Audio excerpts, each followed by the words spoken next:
తిరు అనిమేయ విన్నగరం 108 దివ్య దేశాలలో ఒక దివ్య దేశము. తిరుమంగై ఆళ్వార్ ఇక్కడ స్వామివారిని కీర్తించారు. తిరునాంగూర్ దివ్య దేశాలలో ఒక దివ్య దేశం ఇది.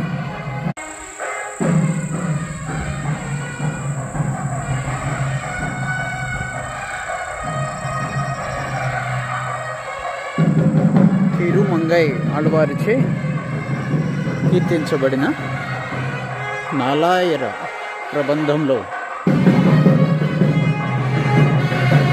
స్తుతించబడిన 108 దేవాలయాల్లో ఇది పురాతనమైన తిరు అనిమేయ విన్నగరం దివ్యదేశం.